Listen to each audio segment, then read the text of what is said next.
आज एक इतना इम्पोर्टेंट सवाल है कि रिलायंस एक जो बहुत ही बड़ी कंपनी है, जो एक रिलायंस ग्रुप है, काफ़ी डील करता है, काफ़ी सेगमेंट्स जो है इस ग्रुप के अंदर आते हैं। ऑयल सेगमेंट्स है, पेट्रोकेमिकल्स है, रिटेल्स है और टेलीकॉम सेक्टर्स है। तो क्या रिलायंस इंडस्ट्री में हमें investment as a share purchase करना चाहिए या नहीं करना चाहिए, या टाटा ग्रुप में हमें इन्वेस्टमेंट करना चाहिए? तो रिलायंस ज़्यादा बेहतर है, टाटा ज़्यादा बेहतर है, या अडानी ग्रुप की कंपनी है अडानी एंटरप्राइज तो वो बेहतर? तो किस तरह के हमें investment as a share, normal share हमें खरीदने चाहिए? जो मेरी रिकमेंडेशन है, या मेरी जो रिकमेंडेशन का जो मेरी सोच है, मैं आपको आज डिस्कस करने वाला कि अगर आप शेयर खरीदना चाहते हैं किसी भी कंपनीज के, तो भाई आप किस तरह से, आपको फोकस रहना चाहिए, क्योंकि हर किसी की सोच अलग होती है। मेरी सोच क्या है जब मैं कोई शेयर खरीदता हूं, तो किस इंडस्ट्री, कौन सी कंपनी के खरीदता हूं? तो देखो, सबसे पहले हम एक नॉर्मल चीज समझते हैं। अभी एक देखो, रिलायंस जो है एक पेरेंट कंपनी है। रिलायंस की जो पैसा हम शेयर खरीदते हैं, वो शेयर का जो पैसा है वो सेगमेंट्स में बदल जाता है। हो सकता है ऑयल सेक्टर्स में पैसा जाए, हो सकता है जियो में जाए, हो सकता है रिटेल्स में जाए, पेट्रोकेमिकल में जाए। तो कहने का मतलब यह है कि जब मैं है किसी भी शेयर को जब खरीदता हूं, तो एक पर्टिकुलर इंडस्ट्री का ही शेयर खरीदता हूं। मैं ऐसा नहीं कोशिश करता हूं कि मैं रिलायंस का एक पर्टिकुलर या अडानी एंटरप्राइज का एक शेयर खरीदूं। तो वो क्यों मैं सजेस्ट नहीं करता और मेरे को क्यों अच्छा नहीं लगता, पूरा हम डिस्कस करेंगे। आपकी क्या राय है, आप भी मुझे बताना। और इन्वेस्ट करना चाहिए बोथ पर्सपेक्टिव से, अच्छा है और बुरा है, मैं पूरा डिस्कस करने वाला हूं। तो सबसे पहले रिलायंस के हम देखें कि जो शेयर है, अगर एक साल की परफॉर्मेंस देखें, नेगेटिव ही है, और रिलायंस की भी नेगेटिव। और क्या है, क्योंकि रिलायंस में जब हम शेयर खरीदते हैं तो ये जो है 5 सब इंडस्ट्रीज में जाता है पैसा। अगर पांचों इंडस्ट्री बेस्ट करती है तो शेयर का प्राइस काफी ऊंचा जाता है। और मेरे को जब इन्वेस्टमेंट का जब एक आता है कि इन्वेस्टमेंट करना है, अपने पैसों को लगाना है, हार्ड वर्किंग मनी को जब हम लगाते हैं, तो हमें एनालाइज करना पड़ता है कि कंपनी में पैसा लगाए। तो मैं अपने एनालाइज को हल्का करने के लिए इस कंपनी में पैसा नहीं कर, क्योंकि जब मुझे रिलायंस में खरीदना पड़ता है तो मुझे सारे सेगमेंट, सारी इंडस्ट्रीज की करनी है।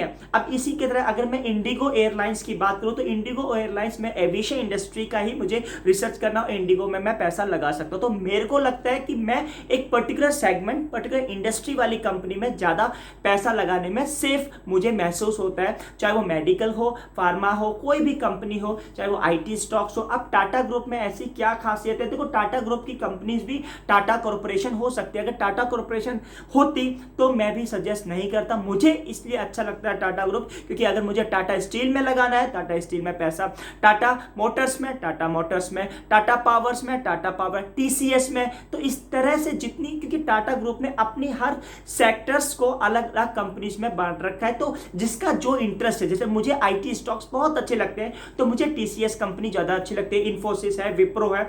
अगर यही टाटा कंपनी कहती है कि टीसीएस भी टाटा ग्रुप के अंदर, टाटा ग्रुप में मुझे शेयर खरीदने पड़ते, मैं टाटा ग्रुप को नहीं खरीदता। क्योंकि मुझे जो मेरी सोच है कि जो मैं आईटी में इन्वेस्ट करूं, तो मैं आईटी में ही इन्वेस्ट करूंगा। मैं अगर रिलायंस भी आईटी की कोई कंपनी बनेगी और रिलायंस ग्रुप में मुझे से, तो मैं टीसीएस को चुनूंगा। तो मेरा जो सोचने का तरीका है कि मैं किसी कंपनी में जब अपना पैसा इन्वेस्ट करूं, सबसे पहले मुझे यह पता होना चाहिए कि मैं किस इंडस्ट्री में इन्वेस्ट कर रहा हूं, और ये इंडस्ट्री फ्यूचरिस्टिक होती है या हो सकती है नहीं। क्योंकि देखो, ऐसा रिलायंस इंडस्ट्री एक हो सकता है अगले साल रिटेल्स का कोविड के से रिटेल ना चले तो हेजिंग हो जाती है, शेयर की वैल्यू घट जाती है। हो सकता है कि ऑयल एंड पेट्रोल अच्छा ना चले, हो सकता है केमिकल इंडस्ट्री अच्छी ना चले, ऑयल एंड रिफाइनरी का प्रॉब्लम आ जाए। तो इस तरह से प्रॉब्लम आने से जो शेयर है वो बहुत ही स्टैग्नेंट चलता है, बढ़ता नहीं। तो मैं जो चाहता हूं, मेरी जो सोच है कि आपको इस तरह से इन्वेस्टमेंट करना चाहिए कि जैसे एफएमसीजी का प्रोडक्ट्स है, आईटी के स्टॉक्स हैं, जो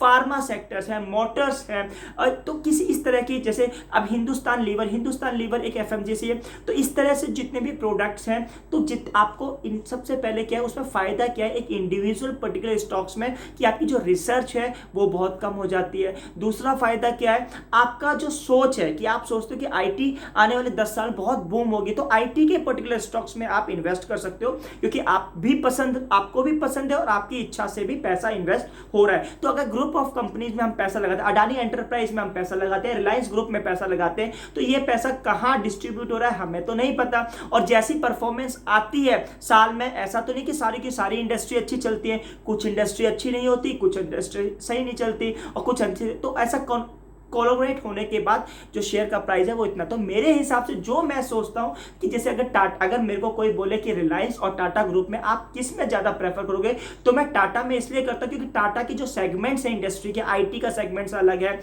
मोटर्स का सेक्टर्स है अलग है, पावर का सेक्टर अलग है।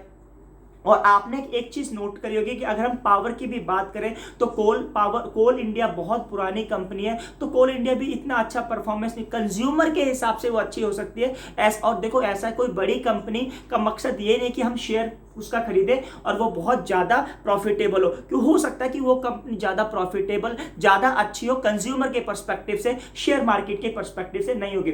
क्योंकि ऐसा मैं सोचता हूं कि हाई रिस्क और high reward, low risk average reward. तो मैं सोचता हूं इंडिगो एयरलाइंस है, अगर हम बात करें इंडिगो एयरलाइंस रोज चीप है, काफी लोग उसमें ट्रेवल करते हैं और इंडिगो एयरलाइंस काफी अच्छी परफॉर्मेंस है उसकी ग्रोथ। तो मैं एक पर्टिकुलर स्टॉक्स, पर्टिकुलर इंडस्ट्री के ऊपर मैं इन्वेस्टमेंट करने की राह देता हूं हर किसी को। आपकी क्या हो सकती है राह, आप मुझे बताना। और स्टॉक और शेयर मार्केट में मैं ऑप्शन सेलिंग में ज्यादा बिलीव करता हूं। अगर ऑप्शन परचेसिंग या बाइंग की बात करूं, वो आगे वाली वीडियोस में बता कि आज किसी पूछा था कि सर मेरे पास ऑप्शंस है रिलायंस और टाटा ग्रुप, तो कौन सी इंडस्ट्रीज में मुझे इन्वेस्टमेंट करना चाहिए।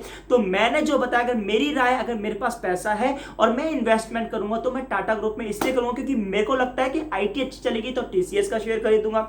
अगर मोटर अच्छी चलेगी, टाटा मोटर्स, मुझे लगता है इलेक्ट्रॉनिक व्हीकल्स, टाटा ने कुछ इलेक्ट्रॉनिक व्हीकल्स में अपना वो करा है, तो मैं टाटा मोटर्स खरीदूं। तो मेरा पैसा एक ही सेगमेंट में लगेगा। ऐसा नहीं कि मैं अगर रिलायंस में शेयर खरीदता हूं तो वो पैसा मुझे लगता है कि ऑयल एंड पेट्रोलियम अच्छा करेगा लेकिन रिटेल अच्छा कर रहा है और ऑयल एंड पेट्रोल, तो मेरा पैसे की जो ग्रोथ है वो कम होगी। तो आपको इन्वेस्टमेंट सही सीखनी चाहिए। अगर आप चैनल पर पहली बार आए, पहली बार देख रहे हैं, तो ये चैनल आपके लिए, आपको इस चैनल पर बहुत अच्छी वीडियो मिलेगी। तो आई होप सो आज के लिए इतना ही। Thank you for watching this video.